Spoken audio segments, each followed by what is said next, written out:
describe any particularly rewarding or challenging cases you've encountered while working with incarcerated individuals? I think one of them that comes to mind is Matthew Mansfield. Read one of the ABC articles where he was struggling throughout his schooling life, and then in year 12 he got kicked out of school and really struggled from that point onwards. Is there any other cases there where you got a lot out of working with the specific individuals?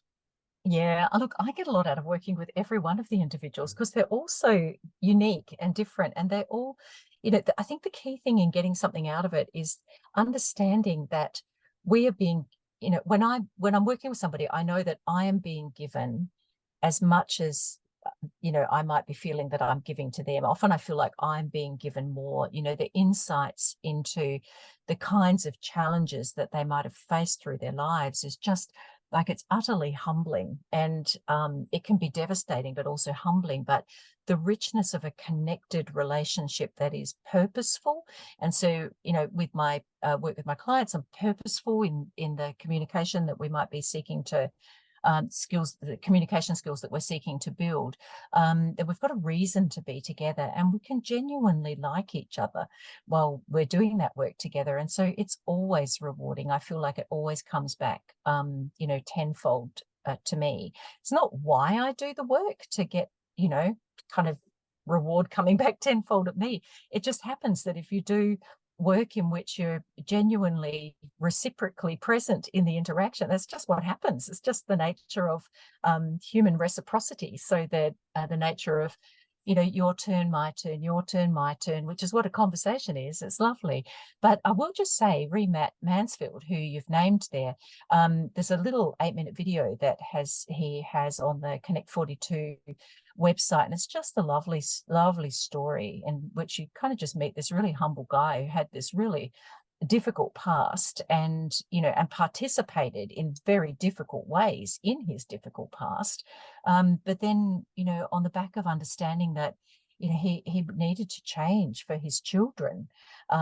His transformation has been astounding, and it just goes on and on and on being astounding. Like, he's just continuing to grow and grow and grow as a person. I say that openly because I know that he has given me permission to share and talk about his story, and it's out there in the public space anyway. But he's kind of an exemplar of what is possible when we bring skill and relationship and mutual respect together into a therapeutic context. And some other stories. Look, I remember working with a guy a number of years ago, and I've said to him a few times, I had obviously mentioned Nelson Mandela, because obviously Nelson Mandela spent all that time in prison, and then he came out and he was, political situation, and then he was the president of South Africa. And anyway, so I had intermittently been telling this guy this story, and there was one of the occasions when I said to him, "Now, have I ever told you about Nelson Mandela?" And he said, "I think about 5 times." And I went, "Oh, okay, maybe I need to back up from telling that story quite so much." Anyway, a few more weeks went past, and he said to me one day, he said, "You know that guy you've been telling me about?" And I'm like, "Which guy's that?" And he said, "The one that came out and he was in prison for like 20 years or something, and then when he came out, he was the king of Africa." And I said, "Oh, you mean Nelson Mandela?" And he said, "Yeah, him." He said, "Have you got any books that I could read about?" No, he said it this way. I beg your pardon. I'll say that again so you can edit that bit. Yeah. I said, "Oh, you mean Nelson Mandela?" And he said, "Yeah, that guy that." Sorry. I'll get this right in a minute. "You know that guy you've been telling me about, the one that was in prison for, I don't know, 20 years or something, and then when he came out, he was the king of Africa." And I said, "Oh, you mean Nelson Mandela?" And he said, "Yeah, that guy. Has anyone written any books about him?" And, I had to hide my smile because, like, how many books have been written about Nelson Mandela, bless him, in that question. And I said, "Yeah, actually." And he said, "I mean, books that I could read."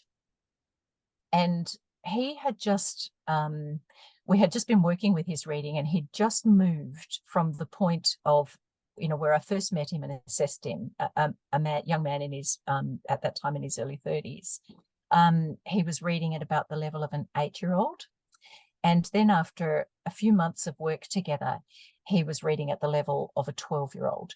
Now, these are kind of loose metrics that I'm quoting at you here, but The newspaper, for example, is written at around about the level of a 12-year-old. So getting to that level meant that he had a different level of being able to decode efficiently and comprehend efficiently to be able to understand. And there he was asking for a book that he could read for himself about the inspirational story of Nelson Mandela, which at some level, he could probably lay his own life alongside of the example that Nelson Mandela gave. It was absolutely inspiring that there was this quiet but definite hope to be able to make something different of his life and to draw inspiration from people who had walked in some way a similar path before.